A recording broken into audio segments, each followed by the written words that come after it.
नमस्कार, जय महाराष्ट्र मित्रांनो. निर्धार कॉम्पिटिटिव्ह हब या यूट्यूब चॅनलमध्ये मी दिनेश गवई तुम्हा सर्वांचे हार्दिक स्वागत करतो. आपण चालू केलेली आहे महाराष्ट्राची रेल्वे ग्रुप डी एक्सप्रेस ही सिरीज आणि या सिरीजमध्ये आज आपण रिझनिंगचा म्हणजेच बुद्धिमत्तेचा दिशादर्शन हा टॉपिक बघणार आहोत. तर बघा, रेल्वे NTPC असेल, ग्रुप डी असेल, MPSC असेल, UPSC असेल, सरळ सेवा भरती असेल, तलाठी असेल, ICDS भरती असेल किंवा आपली आरोग्य विभाग भरती असेल, स्टाफ सिलेक्शन भरती असेल, कुठलीही स्पर्धा परीक्षा एक्झाम असू द्या, त्यामध्ये आपल्याला दिशादर्शन हा टॉपिक्स 1 ते 2 मार्कासाठी असतो. आणि हा टॉपिक जर आपण याचं कन्सेप्ट जर व्यवस्थित क्लिअर केली आणि याचं बेसिक जर क्लिअर केलं तर याच्यामधला 2 पैकी 2 प्रश्न आपल्याला आउट ऑफ भेटतात, 100% आउट ऑफ भेटतात. तर हा टॉपिक कशा पद्धतीनुसार सॉल्व करायचा, एकदम बेसिकनुसार आपण हार्ड लेवलचे एक्झाम्पल कसे करणार आहोत, त्यासाठी हा लेक्चर अत्यंत महत्त्वाचा आहे. आणि त्या अगोदर तुम्हा सर्वांना एक सूचना आहे की बघा, आपण एक टेलिग्राम ग्रुप चालू केलेले आहे. त्या टेलिग्राम ग्रुपची जी लिंक आहे या व्हिडिओच्या डिस्क्रिप्शन बॉक्समध्ये मी टाकत आहे. आणि आजपासून बघा, त्या टेलिग्राम ग्रुपवरती आपण दररोज रात्री 9 वाजता 50 गुणांची टेस्ट घेणार आहोत.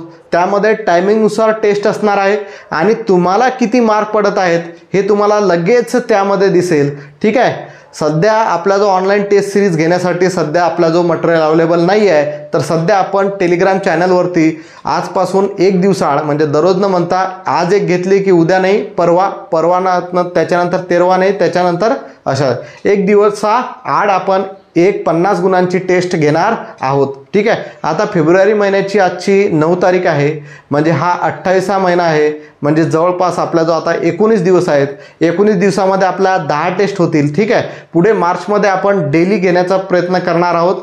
आता 10 टेस्टमध्ये दररोजचे जर आपण 50 प्रश्न, ते 50 प्रश्न बघा, आजच्या फेब्रुवारी महिन्यामध्ये तुम्हाला ते 50 प्रश्नाची जी टेस्ट राहणार आहे ही तुमची चालू घडामोडी, GK आणि आपलं विज्ञानाच्या आधारित तुमची ती टेस्ट असणार आहे. म्हणजे सोबत तुमचा त्या टेस्टची प्रॅक्टिससुद्धा होईल आणि तुमचे दररोज 50 प्रश्न क्लिअर होतील. म्हणजे या फेब्रुवारी महिन्यामध्ये दररोज म्हणजे एका दिवसाआड जर आपण 50 प्रश्न म्हटले तर जवळपास 9 दिवसामध्ये 45 म्हणजे 450 प्रश्न तुमचे क्लिअर होतील.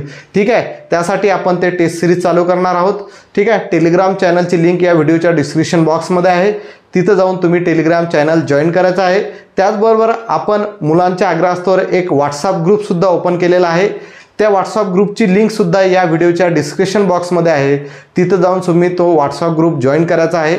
आणि काल तुम्हाला एक सूचना दिली होती की येत्या छत्रपती शिवाजी महाराज जयंतीला आपण एक नवीन बॅच स्टार्ट करत आहोत. नवीन म्हणजेच हीच आपली महाराष्ट्राची रेल्वे ग्रुप एक्सप्रेसला थोडंसं अजून वाढवण्याचा प्रयत्न करत आहोत. एक जसं छत्रपती शिवाजी महाराजांनी स्वराज्य निर्माण केलं होतं, तसं आपले महाराष्ट्रातील मुलं हे रेल्वे ग्रुप डीमध्ये असेल, NTPCमध्ये असेल किंवा कोणत्याही स्पर्धा परीक्षेमध्ये सेंट्रल गव्हर्नमेंटच्या जास्तीत जास्त लागले पाहिजे, यासाठी आपण एक स्वराज्य निर्माण करत आहोत.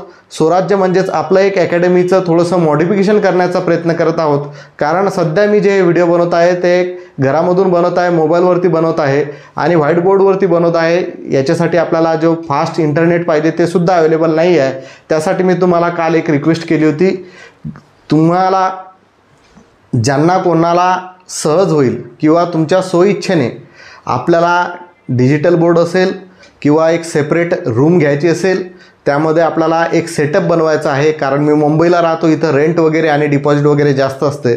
त्यामुळे आपल्याला त्यामध्ये एक सेपरेट रूम घेऊन त्यामध्ये वेगळा सेटअप बनवून फास्ट इंटरनेट घेऊन जसं आपल्या जो पैसे जमा होतील त्या हिशोबाने आपल्याला एक वेगळं हे करायचं आहे. आणि एका फिक्स टायमिंगनुसार आपल्याला त्यामध्ये लाईव्ह लेक्चर घेण्याचा प्रयत्न करायचा आहे. त्यासाठी मी तुम्हाला सर्वांना काल रिक्वेस्ट केली होती की तुमच्याच्याने जेवढे होतील तेवढे तुम्ही 500, 1000 रुपये जसे होतील तसे 300, 400, 500, 600, 700 जे पण असेल, स्वइच्छेने स्वतःच्या मर्जीने एका परीक्षेची आपल्या या ट्युशनची फी समजून किंवा आपल्या क्लासेसची फी समजून तुम्ही तेवढे मला पे करायचे आहेत.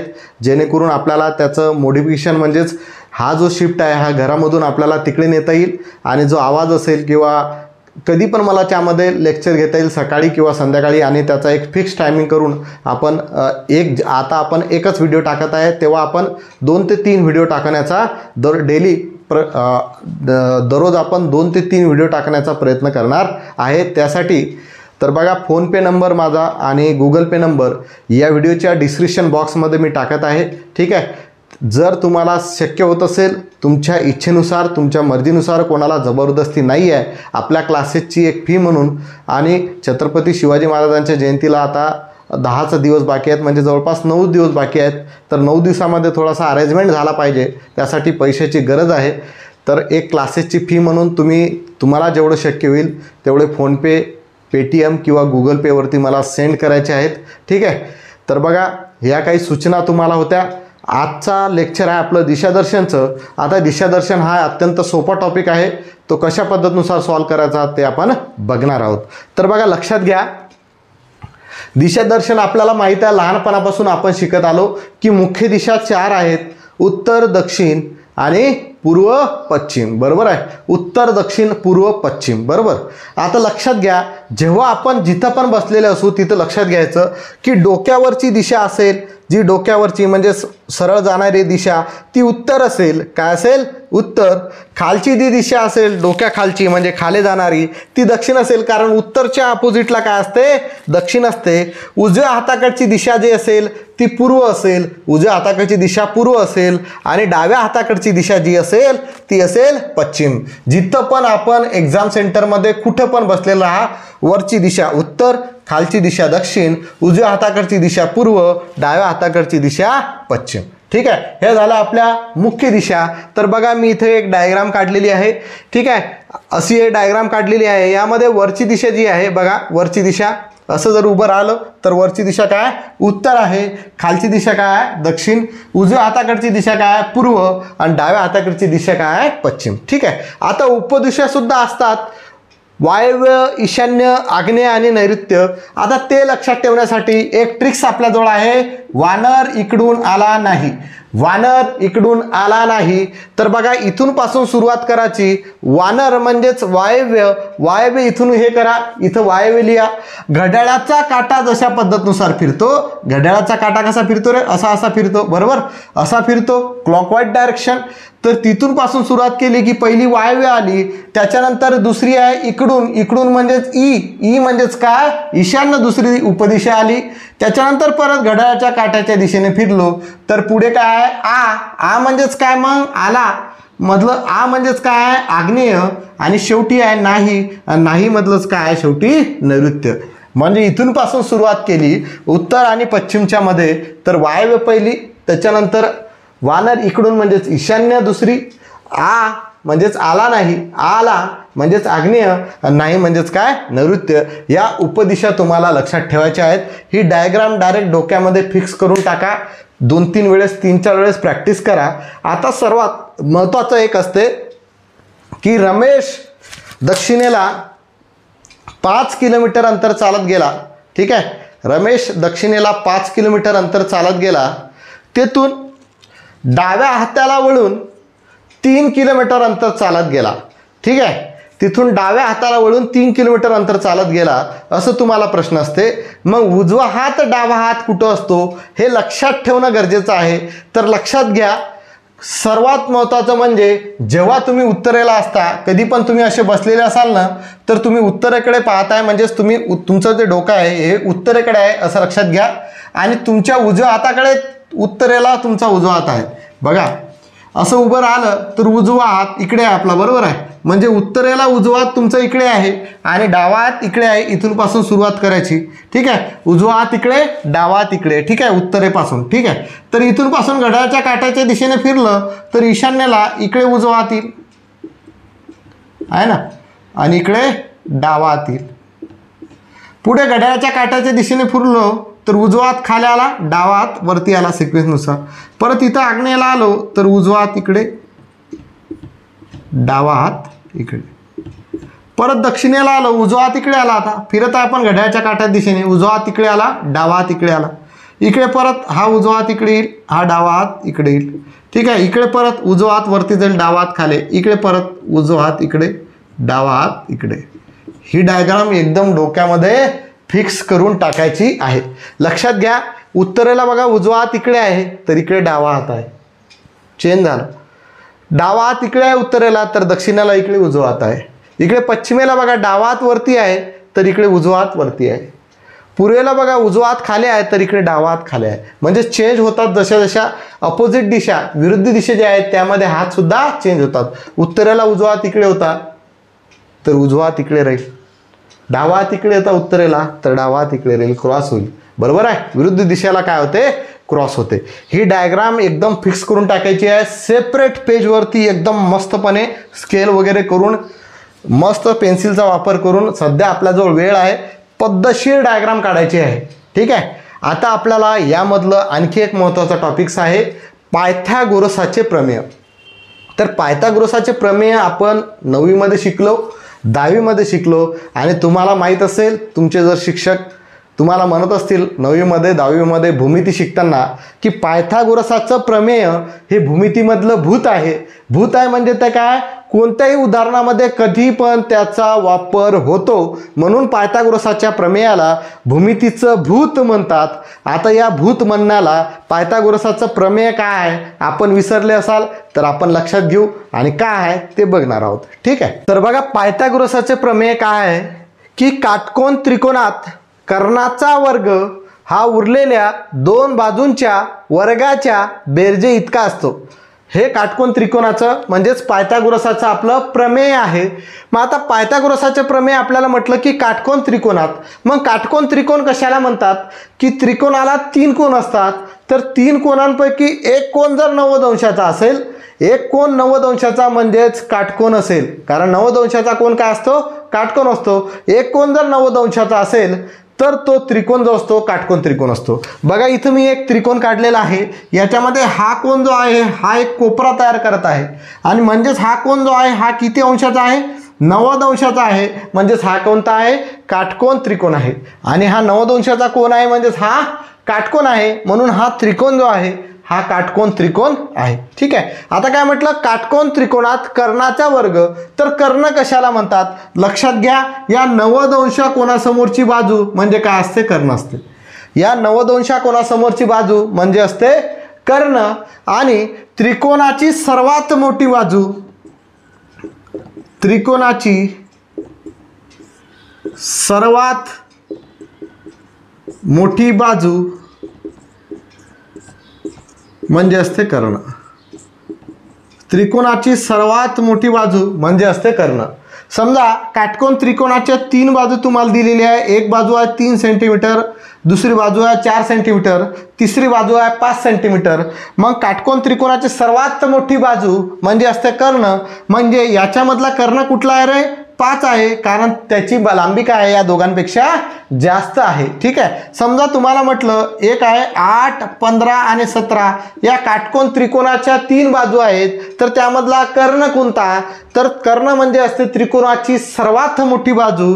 म्हणजेच 8, 15, 17 मध्ये 17 मोठे आहेत, म्हणजे यामधला कर्ण कुठला आहे? 17. ठीक आहे. कर्ण समजला काय आहे?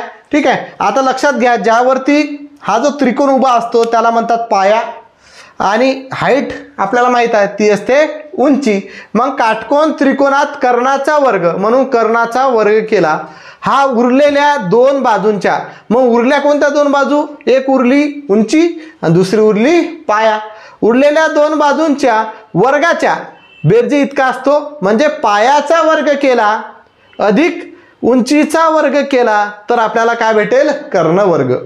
कर्ण वर्ग बरोबर पाया वर्ग अधिक उंची वर्ग. दुसऱ्या भाषेमध्ये काय लिहू शकतो आपण? कर्ण वर्ग बरोबर पहिली बाजू वर्ग अधिक दुसरी बाजू वर्ग. पहिली बाजू वर्ग अधिक दुसरी बाजू वर्ग. सर तुम्ही असं म्हणाल, याला तुम्ही पहिली बाजू म्हटली, याला नाही म्हणू शकत का? कोणतीही म्हणा. याला पहिली बाजू म्हटलं, याला दुसरी बाजू म्हटलं, काही फरक पडेल का? नाही. 2 बाजूंच्या वर्गाच्या बेरजे इतका असतो. ज्या पण 2 बाजू आहे त्या 2 बाजूंचे वर्ग करायचे आणि त्याची बेरीज करायची. ते आहे आपलं पायथागोरसाचं प्रमेय. म्हणून आपण लिहितो कर्ण वर्ग बरोबर पाया वर्ग अधिक उंची वर्ग. ठीक आहे. आता याच्यानुसार जर तुम्हाला कर्ण दिलेला आहे, उंची दिलेली आहे, तर पाया काढता येईल. 2 काटकोन त्रिकोणाच्या जे बाजू आहे त्याच्यामध्ये तुम्हाला कर्ण दिलेला आहे आणि उंची दिलेली आहे, तर पाया काढता येईल. कसं? पाया वर्ग बरोबर कर्ण वर्ग वजा उंची वर्ग. कारण पायाचा वर्ग आपल्याला काढायचा आहे, तर हा उंची तिकडे जाईल. कारण पाया आपल्याला काढायचा आहे तर उंची तिकडे जाईल. ही प्लसमध्ये उंची आहे म्हणजे इकडे जाताना काय येईल? मायनस. म्हणून पाया वर्ग बरोबर कर्ण वर्ग वजा उंची वर्ग. सेम आपल्याला पाया दिलेला आहे आणि कर्ण दिलेला आहे, उंची काढता येईल. परत पाया याच्यासमोर काही चिन्ह नाही म्हणजे प्लसचं चिन्ह आहे. आपल्याला उंची काढायची आहे म्हणजे पाया इकडे जाईल, मग प्लस आहे तर तिकडे जाताना काय होईल? मायनस. म्हणून उंची वर्ग बरोबर कर्ण वर्ग वजा पाया वर्ग हे सुद्धा आपण याच्यानुसार काढू शकतो. आणि लक्षात घ्या, आता पायथागोरसाचं प्रमेय तुम्ही लावणार, ठीक आहे. आणि दिशादर्शनमध्ये पायथागोरसाचं प्रमेयाचा 100% यूज आहे.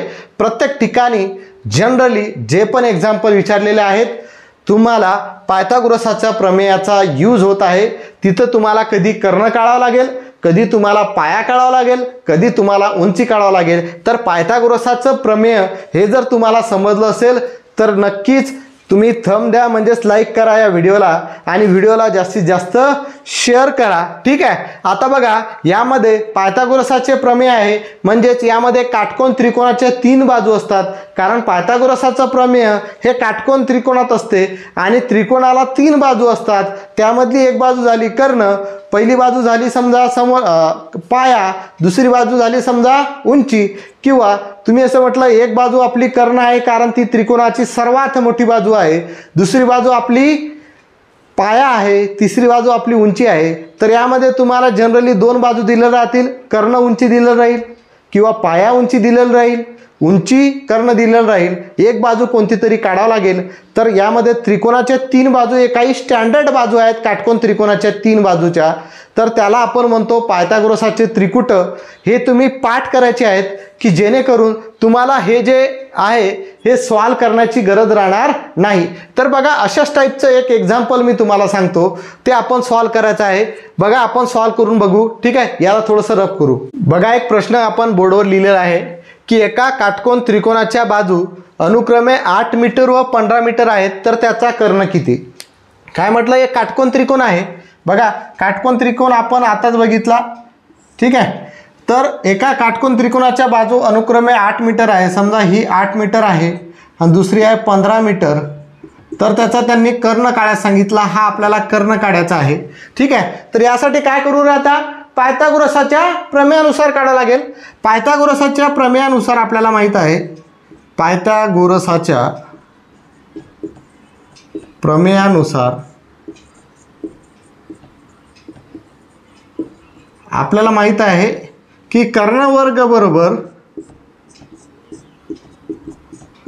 पाया वर्ग अधिक उंची वर्ग हे आपल्याला माहित आहे. आता व्हॅल्यू पुटअप करा. पाया कोणता आहे रे? पाया 15 आहे, मग 15चा काय येईल? वर्ग. वर्ग आहे म्हणून. उंची किती आहे रे? 8. 8चा वर्ग. 15चा वर्ग किती रे? 225. 8चा वर्ग किती? 64.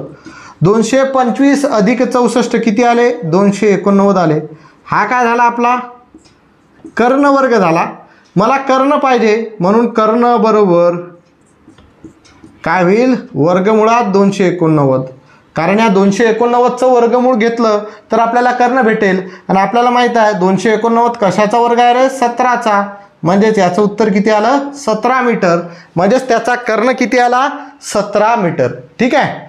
समजलं काय आहे? तर की तुम्हाला 2 बाजू दिलेल्या राहतील कोणत्या पण, आणि त्याच्यामधली आपल्याला एक बाजू काढावं लागेल. इथं डायरेक्ट तुम्हाला कर्ण विचारलेला होता म्हणून आपण कर्ण बरोबर पाया वर्ग अधिक उंची वर्ग केलं आणि त्याच्या पायाची किंमत टाकली 15, उंचीची किंमत टाकली 8. त्या दोघांचे वर्ग केले तर 225 अधिक 64 आलं. त्याची बेरीज केली तर 289 आली. आणि हा आपला कर्ण वर्ग आहे म्हणून आपल्याला कर्ण करायचा आहे. म्हणजे या 289चं वर्गमूळ घ्यावं लागेल आणि 289चं वर्गमूळ आहे 17 म्हणजे उत्तर आलं 17 मीटर. ठीक आहे. समजलं इथं? आता समजा तुम्हाला एक बाजू दिलेली आहे. एका काटकोन त्रिकोणाचा कर्ण, समजा कर्ण तुम्हाला दिलेला आहे 25 सेंटीमीटर आणि उंची दिलेली आहे 7 सेंटीमीटर. तर पाया किती असं तुम्हाला विचारू शकतात. बरोबर आहे. कर्ण एका काटकोन त्रिकोणाचा कर्ण 25 सेंटीमीटर, उंची 7 सेंटीमीटर आहे, तर त्याचा पाया किती? आताच आपण बघितलं की पाया वर्ग बरोबर काय होईल रे? कर्णचा वर्ग वजा उंचीचा वर्ग, पायथागोरसच्या प्रमेयानुसारच. मग कर्ण किती आहे? 25. 25चा वर्ग वजा उंचीचा वर्ग म्हणजे 7चा वर्ग. 25चा वर्ग 625 मायनस 7चा वर्ग 49. आणि याचं जर उत्तर काढलं तर हे किती येईल? 576. बरोबर, 576 म्हणजे हा झाला पायाचा वर्ग. आपल्याला पाया पाहिजे म्हणजेच 576चं वर्गमूळ घ्यावं लागेल. मग 576चं वर्गमूळ कशाचं वर्गमूळ आहे? 24चं. म्हणजे याचं उत्तर किती आलं? 24 सेंटीमीटर. अशा तऱ्हेने आपण हे सॉल्व करू शकतो. आता बघा, तुम्हाला हे पायथागोरसचे प्रमेय लावून तुम्हाला हे जर पाठ करायचं नसेल तर त्यासाठी पायथागोरसचे 10 जे त्रिकुट आहेत ते तुम्ही पाठ करायचे आहेत, एकदम तोंडपाठ ठेवायचे आहेत. बघा, रिझनिंग एकदम सोपी आहे. मी तुम्हाला सांगतो की तुम्ही जर माझ्याकडून रिझनिंग शिकलं तर आयुष्यभरामध्ये कुठलाही पेपर द्या, तो UPSCचा असो की बँकिंगचा असो, तुम्हाला रिझनिंगमध्ये कधीही अडचण येणार नाही याची मी गॅरंटी देतो. ठीक आहे. मॅथ्स पण आपण अशा तऱ्हेने घेणार आहोत की कुठलाही प्रश्न तुम्हाला आला तर तुम्हाला असं वाटलं नाही पाहिजे की तो प्रश्न आपला झाला नाही. ठीक आहे. त्यासाठीच आपण हे स्वराज्य निर्माण करणार आहोत. म्हणजे छत्रपती शिवाजी महाराजांच्या जयंतीनुसार, जयंतीच्या दिवशी आपण एक सेपरेट हॉल घेऊन, एक सेपरेट सेटअप बनवून त्यामध्ये फास्ट इंटरनेट करून आपण जे आहे त्यामध्ये डेली 2 तास किंवा 3 तास जसा वेळ भेटेल त्यानुसार डेली लेक्चर टाकणार आहोत आणि जास्तीत जास्त प्रॅक्टिस करून घेणार आहोत. त्यासाठी तुमची मला काहीतरी क्लासची फी म्हणून मी तुम्हाला सांगितलं की तुम्हाला जेवढे होतील त्या पद्धतीनुसार तुम्ही मला पे करायचे आहेत, ते तुम्ही जरूर पे करा. तुमच्या स्वइच्छेने आहेत, स्वमर्जीने आहेत, कोणाला जबरदस्ती नाही आहे, एवढं लक्षात घ्या फक्त. ठीक आहे. तर बघा, हे 24 सेंटीमीटर आलं. आता आपल्याला पायथागोरसचे त्रिकुट पाहायचे आहेत. आता पायथागोरसचे त्रिकुट म्हणजे ते जनरली तोंडपाठ करून टाकायचे आहेत. काय करायचे आहेत? तोंडपाठ करून टाकायचे आहेत. पायथागोरसचे त्रिकुट म्हणजे काय आहेत की काटकोन त्रिकोणाचे 3 बाजू आहेत. काटकोन त्रिकोणाचे काय आहेत? 3 बाजू. मी लिहितो, तुम्ही ते लिहून घ्यायचे आहेत आणि पाठ करायचे आहेत. ठीक आहे. बघा, एक प्रश्न तुमच्या समोर आहे. ओझल दक्षिणेकडे 8 किलोमीटर अंतर चालत गेली, तेथून डावीकडे वळून 15 किलोमीटर अंतर चालत गेली, तर सध्या ती मूळ ठिकाणापासून किती किलोमीटर अंतरावर व कोणत्या दिशेला आहे? हा प्रश्न आपल्याला सॉल्व करायचा आहे. तर कशा पद्धतीनुसार सॉल्व करावं लागेल? बघा, ही डायग्राम आपण पहिले काढलेली आहे. यामध्ये आपल्या दिशा उपदिशा सर्व आहेत. उजवा हात डावा हात कुठं असतो हे सुद्धा मी तुम्हाला ऑलरेडी सांगितलेलं आहे. तर लक्षात घ्या, ओझेल दक्षिणेकडे 8 किलोमीटर अंतर चालत गेली. तर प्रश्न सॉल्व करताना एक स्टार्टिंग पॉईंट असतो, मूळ ठिकाण असते. या मूळ ठिकाणाला असं करून घ्या. आणि तिथे काय म्हटलं? ओझेल दक्षिणेकडे 8 किलोमीटर अंतर चालत गेली. तर इथलं आपलं हे मूळ ठिकाण समजा. तर इथून पासून दक्षिण दिशा कुठं आहे? खाली आहे. म्हणून या स्टार्टिंग पॉईंटपासून खाली रेष मारायची. 8 किलोमीटर आहे असा बाण दाखवा. 8 किलोमीटर. समजलं? सुरुवात केली मूळ ठिकाणापासून दक्षिणेकडे, मग दक्षिण दिशा खाली असते म्हणून खाली रेष मारली. 8 किलोमीटर आहे, इकडे आलो म्हणून 8 किलोमीटर बाण दाखवला. खाली आलो बा इकडून. ठीक आहे. अशा पद्धतीनुसार करायचं. तेथून डावीकडे वळून 15 किलोमीटर अंतर चालत गेली. तर बघा, इथून खाली आली म्हणजेच इथून खाली आली म्हणजे दक्षिणेला आली. तिथून डावीकडे म्हणून मग बघा, इथून खाली आली म्हणजे दक्षिणेला आली. तर दक्षिणेला बघा डावा हात कुठे आहे? इकडे आहे. इकडे आहे ना, हा बघा डावा हात इकडे आहे. म्हणजे इकडची दिशा काय? पूर्व. तर पूर्वेला किती? 15 किलोमीटर. म्हणजे इकडून असं 15 किलोमीटर. तर लक्षात घ्या, हे 8 आहे तर 15 त्याच्यापेक्षा मोठं दिसलं पाहिजे. ही इथून तर इथपर्यंत ती आली. बरोबर आहे? एवढं झालं. 15 किलोमीटर अंतर चालत गेली, इथपर्यंत आली. तर सध्या ती मूळ ठिकाणापासून किती किलोमीटर अंतरावर व कोणत्या दिशेला आहे? सध्या ती मूळ ठिकाणापासून, हे मूळ ठिकाण आहे आणि ती इथं आलेली आहे. तर हे अंतर किती आहे आणि ती दिशा कोणती आहे? त्याच्यासाठी असा हे आपलं जॉईन करून घ्या. जॉईन केल्यानंतर तुम्हाला काय दिसते रे? काटकोन त्रिकोण दिसतो. बरोबर आहे? काटकोन त्रिकोण दिसतो. तर आपल्याला माहित आहे काय? ही बाजू पहिली, ही बाजू दुसरी, ही बाजू काय आहे? कर्ण आहे. तर कर्ण वर्ग बरोबर पाया वर्ग अधिक उंची वर्ग, किंवा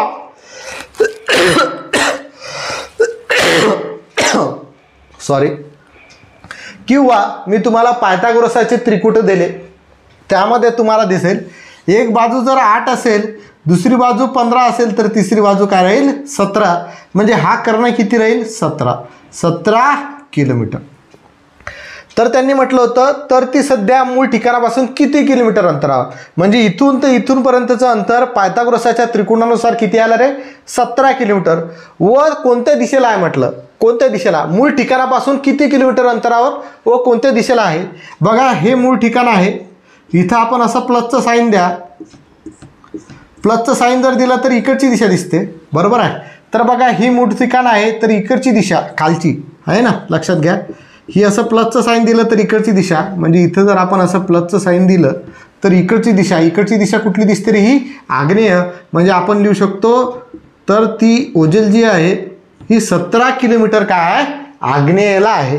अशा तऱ्हेनुसार आपण हे प्रश्न सॉल्व करू शकतो. जर पायथागोरसाचे त्रिकुट पाठ नाही केले तर पायथागोरसाच्या प्रमेयानुसार उत्तर काढावं लागेल.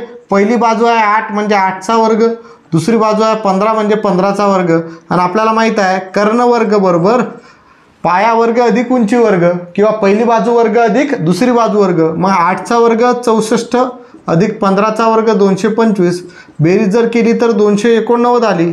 आणि हा कर्णाचा वर्ग आहे म्हणून आपल्याला कर्ण काढायचा आहे, म्हणून या 289चं वर्गमूळ घ्यावं लागेल. आणि 289 कशाचं वर्गमूळ आहे, 17चं. म्हणजे उत्तर किती येईल, 17 किलोमीटर. असं तुम्हाला सॉल्व करावं लागेल. जर ही स्टेप वाचवायची असेल, टाईम वाचवायचा असेल, तर तुम्हाला पायथागोरसाचे त्रिकुट जर पाठ केले, 10चे त्रिकुट आहेत तसे बरेचसे आहेत, पण मेन 10 आहेत, तसे 14-15 येतात, पण मेन 10 आहेत. हे मेन 10 त्रिकुट पाठ करा. तुम्हाला हे सुद्धा सॉल्व करण्याची गरज नाही, फटाफट लक्षात घ्या. ही डायग्राम काढायची गरज नाही आहे. जशी जशी तुम्ही प्रॅक्टिस करत असाल तुम्हाला लक्षात येईल की डावात कुठं आहे, उजवात कुठं आहे, वायव्य दिशा कुठं आहे, ईशान्य दिशा कुठं आहे, पूर्व कुठं, पश्चिम कुठं, पूर्वेला डावात कुठं, पश्चिमात कुठं, सगळ्या गोष्टी लक्षात येतील तुम्हाला. ठीक आहे, अशा तऱ्हेने आपल्याला सॉल्व करायचं आहे. जर तुम्हाला हे उदाहरण समजलं असेल तर या व्हिडिओला लाईक करा, शेअर करा, आणि या व्हिडिओवरती जास्तीत जास्त कमेंट असू द्या. आणि निर्धार कॉम्पिटेटिव्ह हब या यूट्यूब चॅनलला सबस्क्राईब करा. सबस्क्रिप्शन बटनाजवळचं जे बैल आकाराचं चिन्ह आहे त्याला सुद्धा प्रेस करा, म्हणजे जेणेकरून आपण जर कोणताही नवीन व्हिडिओ जर यूट्यूबला अपलोड केला तर त्याचं नोटिफिकेशन तुम्हाला मिळेल. ठीक आहे, अशाच टाईपचा एखादा म्हणजेच दिशादर्शनवरचा एक प्रश्न अजून आपण बघणार आहोत. तर लक्षात घ्या दुसरा प्रश्न कसा आहे. बघा दुसरा प्रश्न आपल्या समोर आहे. स्नेहल तिच्या घरापासून पूर्वेकडे 10 किलोमीटर अंतर चालत गेली, तेथून डावीकडे वळून 5 किलोमीटर अंतर चालत गेली, तेथून पुन्हा डावीकडे वळून 10 किलोमीटर अंतर चालत गेली, तर सध्या ती मूळ ठिकाणापासून किती किलोमीटर अंतरावर व कोणत्या दिशेला आहे, हा प्रश्न तुम्हाला विचारलेला आहे. ठीक आहे, बघा आपण इझिली सॉल्व करू. स्नेहल तिच्या घरापासून म्हणजे मूळ स्थान काय आहे, घर आहे, बरोबर आहे. मूळ स्थान आहे घर, समजा इथं आपण हे मूळ स्थान म्हटलं. ठीक आहे, स्नेहल तिच्या घरापासून पूर्वेकडे 10 किलोमीटर अंतर चालत गेली. बघा पूर्व दिशा या पॉईंटपासून म्हटलं तर इकडे आहे, म्हणजे आपण इकडे 10 किलोमीटर घेऊ. ठीक आहे, हे 10 किलोमीटर अंतर स्नेहल या घरापासून तिच्या चालत गेली. ठीक आहे, पुढे काय म्हटलं, तेथून डावीकडे वळून 5 किलोमीटर अंतर चालत गेली, तर इकडून इकडे गेली म्हणजेच पूर्वेला गेलेली आहे. तर पूर्वेला बघा डावीकडे म्हटलेलं आहे, तेथून डावीकडे वळून. मग पूर्वेला डावात कुठं आहे, बघा वरती आहे, वरती आहे. वरची दिशा काय असते, उत्तर. म्हणजेच इकडे ती किती गेली रे, 5 किलोमीटर अंतर चालत गेली, बरोबर आहे. वरती गेली 5 किलोमीटर अंतर चालत, तेथून पुन्हा डावीकडे वळून 10 किलोमीटर अंतर चालत गेली. मग इथून वरती गेली म्हणजेच उत्तरेला गेली, वर गेली म्हणजे उत्तरेला गेली. तर उत्तरेला आपल्याला बघावं लागेल, तेथून पुन्हा डावीकडे वळून म्हणजेच उत्तरेला डावीकडे वळून 10 किलोमीटर अंतर चालत गेली. मग उत्तरेला बघा डावात कुठं आहे, इकडच्या साईडला, म्हणजेच इकडे पश्चिमेकडे, म्हणजे इकडे आपल्याला यावं लागेल. किती, 10 किलोमीटर. म्हणजे आपण हे असं जॉईंट जर केलं तर हे किती झालं, 10 किलोमीटर. अशा तऱ्हेने आपली डायग्राम झाली. 10 किलोमीटर अंतर चालत गेली. तर सध्या ती मूळ ठिकाणापासून किती किलोमीटर अंतरावर व कोणत्या दिशेला आहे, म्हणजे आपण जर हे जॉईंट केलं तर आपल्याला हे अंतर भेटेल. तर काय दिसू राहिला रे, आयतासारखा दिसत आहे, आयतासारखा दिसत आहे. आणि आयताच्या समोरच्या बाजू सारख्या असतात. ही 10 किलोमीटर आहे म्हणून ही 10 किलोमीटर आहे, ही 5 किलोमीटर आहे म्हणून ही किती आहे, 5 किलोमीटर. याला आपल्याला पायथागोरसाचं त्रिकूटसुद्धा ध्यानात ठेवण्याची गरज नाही राहिली, कारण हे आयतासारखी डायग्राम झाली. आणि त्यांनी काय म्हटलं, तर सध्या ते मूळ ठिकाणापासून किती किलोमीटर अंतरावर, किती किलोमीटर अंतरावर, 5 किलोमीटर. व कोणत्या दिशेला, तर बघा ही आपली स्टार्टिंग पॉईंट होतं, हे तिचं घर होतं. इथून पासून वरती आहे सरळ, तर वरती सरळ कोणती दिशा असते रे, उत्तर असते, आहे ना. तर ती सध्या मूळ ठिकाणापासून 5 किलोमीटर उत्तरेला आहे असं आपण म्हणू शकू. कारण या स्टार्टिंग पॉईंटपासून जर वरची दिशा म्हटली तर उत्तर काय असते आपलं, उत्तर दिशा असते. ठीक आहे, तर आपण म्हणू शकतो तर स्नेहल तिच्या घरापासून उत्तरेला 5 किलोमीटर अंतरावर आहे. ठीक आहे, समजलं. परत एकदा रिपीट करतो. स्नेहल तिच्या घरापासून पूर्वेकडे 10 किलोमीटर अंतर चालत गेली. एक आपण घर म्हटलं, त्याला एक स्टार्टिंग पॉईंट म्हटला. पूर्वेकडे पूर्व दिशा असते, इकडे 10 किलोमीटर गेलो. ठीक आहे, तिथून त्यांनी काय म्हटलं, तेथून डावीकडे वळून 5 किलोमीटर अंतर चालत गेली. आता बघा पूर्वेला डावा हात इकडे बघा कुठं आहे, वरती आहे. वरती आहे म्हणजे इथून आपण वरती रेषा मारली.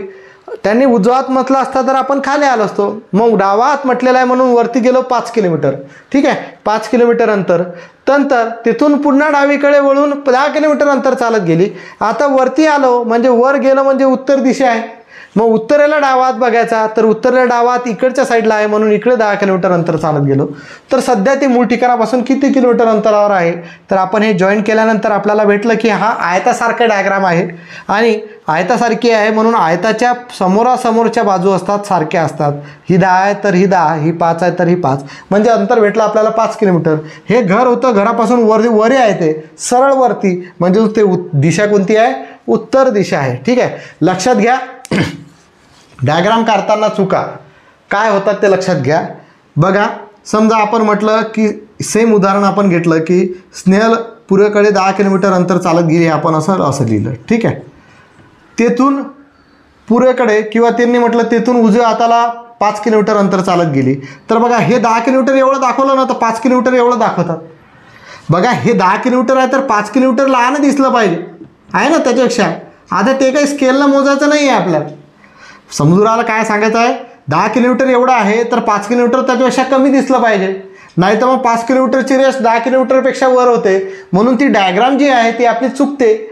म्हणून हे लक्षात घ्या की तुम्हाला स्केलने मोजून करायचं नाही आहे, पण डायग्राम करताना कोणतं अंतर जास्त आहे त्याच्यानुसार लाईन काढा, कोणतं अंतर कमी आहे त्याच्यापेक्षा त्याच्यानुसार लाईन काढा, अंदाजे करा. ठीक आहे, हे 10 किलोमीटर असेल, नंतर इथं 5 किलोमीटर असेल, इकडे 15 किलोमीटर असेल तर असं थोडं पुढे जाईल. बरोबर आहे ना. इथून 10 किलोमीटर आला, इकडे वरती 5 किलोमीटर गेला आणि इथून तो परत 15 किलोमीटर इकडे गेला पश्चिमेला. तर पश्चिमेला 15, हे 10 होतं तर 15 त्याच्यापेक्षा जास्त आलं पाहिजे. तर डायग्राम करताना या चुका करू नका. ठीक आहे, आणि ही जी डायग्राम आहे हे व्यवस्थित क्लिअर करा. पायथागोरसाचे त्रिकुट पाठ करा.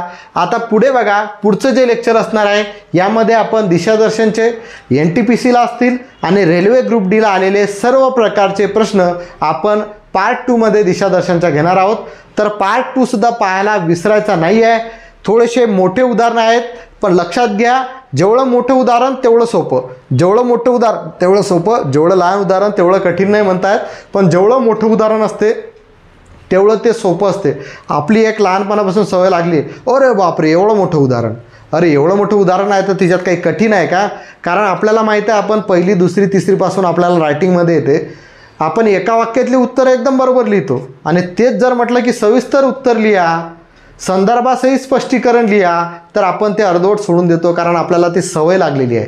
मोठा प्रश्न असला तर कधी लक्षात घ्या, डोक्यात फिक्स करून टाका की ती इझी प्रश्न असतो. तर आपल्याला रेल्वे ग्रुप डीला विचारलेले प्रश्न आहेत, याच्यामध्ये आपण 3 स्टेप गेलेले आहेत. रेल्वे ग्रुप डी आणि NTPCला ते 4-4, 5-5 स्टेप गेलेले आहेत. म्हणजे एवढा आहे की डायग्राम थोडीशी मोठी बनेल, पण उत्तर काढणं खूप सोपी आहे. काही जास्त दिमाग लावायचा गरज नाही आहे. ते आपण सर्व पुढच्या लेक्चरमध्ये बघणार आहोत. आजचा जर व्हिडिओ तुम्हाला आवडला असेल तर या व्हिडिओला लाईक करा, शेअर करा आणि निर्धार कॉम्पिटिटिव्ह हब या यूट्यूब चॅनलला सबस्क्राईब करा आणि सबस्क्राईब बटनावरचं जे बेल आयकॉनचं चिन्ह आहे त्यालासुद्धा प्रेस करा. आणि तुम्हाला मी एक सूचना दिली होती की आजपासून आपण टेलिग्राम चॅनलवरती 50 गुणांची टेस्ट घेणार आहोत ऑनलाईन. त्यासाठी टेलिग्राम चॅनलची लिंक या व्हिडिओच्या डिस्क्रिप्शन बॉक्समध्ये आहे. तुम्ही ते टेलिग्राम चॅनल जॉईन करून घ्या.